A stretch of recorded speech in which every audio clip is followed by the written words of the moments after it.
Okay, so Master Mason note. Been kicking it around for about an hour and 15 minutes.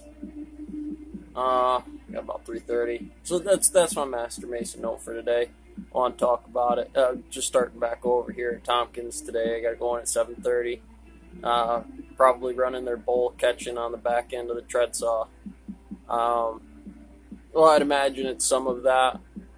At some point in time, you usually switch out with somebody when you're doing that job. I've only ever met a couple of brothers that could do it back to back every day indefinitely for years.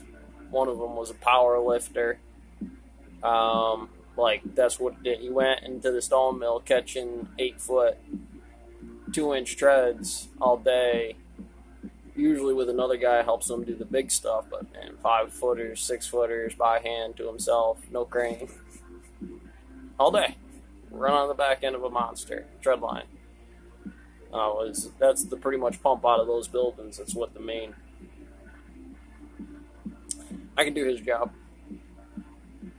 If it's not that, you just straight off thermaling, and it really depends on their input-output cycle, how many guys they got.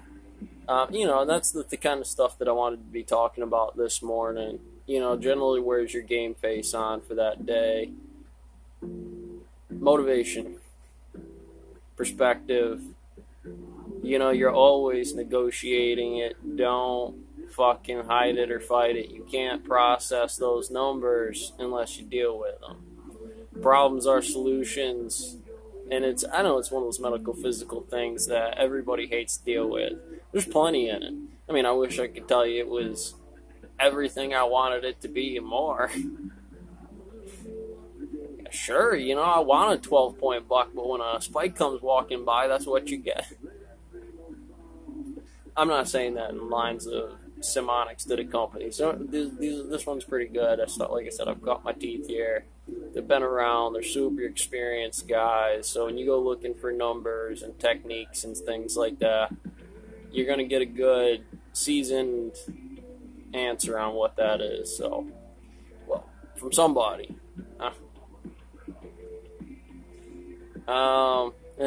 Hopefully with me, that's a lot of that. What are the tie-offs on every variable on what those tread lines are? You don't go into places like that and necessarily change out the floor arrangements. You might get a little wiggle room in there for your biometrics, but when it comes up to it, you don't go ahead and not throw a tread set in there when you can do it. I've seen a lot of companies do stuff like that. Stuff without giving a name. No, because you'd love to use them for the incident report and let the other companies be able to say that's what that was. And I try to do it elegantly. But let's just assume you got a few containers. I'll have 4 or 5 of them going off in front of me. Heavy wall, buckets, just all of that going off. Every variable on variety. And then other people don't. And regardless of whether you're full-time or whether you're part-time, that doesn't matter because the pile's all the same.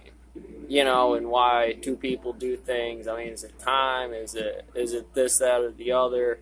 We talking about fine line negotiations and equipment experience because those things add out. I mean, when you put those things to the scale, they make undeniable physics against me, Johnny, Joe, Jack. And then you kind of just have to say, be fair under that law. And that's always it's always what it is. When it comes down to rocket moves, you got to talk about what the problem is. And they're entangled with each other, if you will. Because you wind up saying, well, what's the problem? So the answer usually always goes to those write-outs, those things, because they're tangible.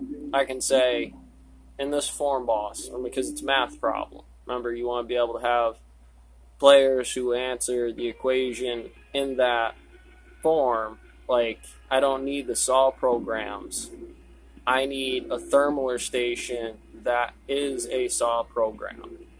F11, stop motion on, clock in, do your floor setups, and you just start working through the steps. Because that's physically tangible. That's 1 plus 1 equals 2 is a memorization. You clock in, you do this, 1 plus 1 equals 2, and so to everybody in the room, hopefully that adds off across the board with the special relativity of, it's not that we don't, usually. It's that it's not a fine line discussion, but it's a contract, and what actually winds up happening is it plays a fundamental failure behavioral analysis to the stock. And so stock's about numbers and physics, right? I want this number to correlate my timelines and my systems. And when you don't know that, there's obviously a failure or a behavioral analysis. And you go back to the incident report and you start processing, all right, this is what the timeline was, the box, the name of the company, the people involved, the incidents on the timelines that physics represents.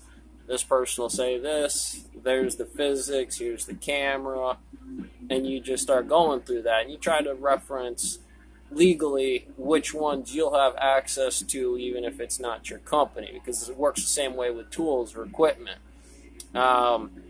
Skid steer, it's all really well done if you understand exactly kind of what the Bill of Rights is about. And I'm not talking about fucking rights. I'm talking about this is the right-hand rule. This is uranium-235, which has a left-hand spin.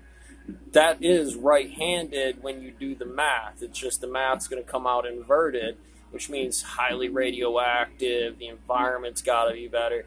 When they say, you're around, I say in the stone mill, the radioactive. And that's like this aspect that is very dangerous to be around for the most part. There's silicosis, things that'll kill you. But the job title is synonymous with anything that has that kind of radiation. It's not alpha, it's not beta.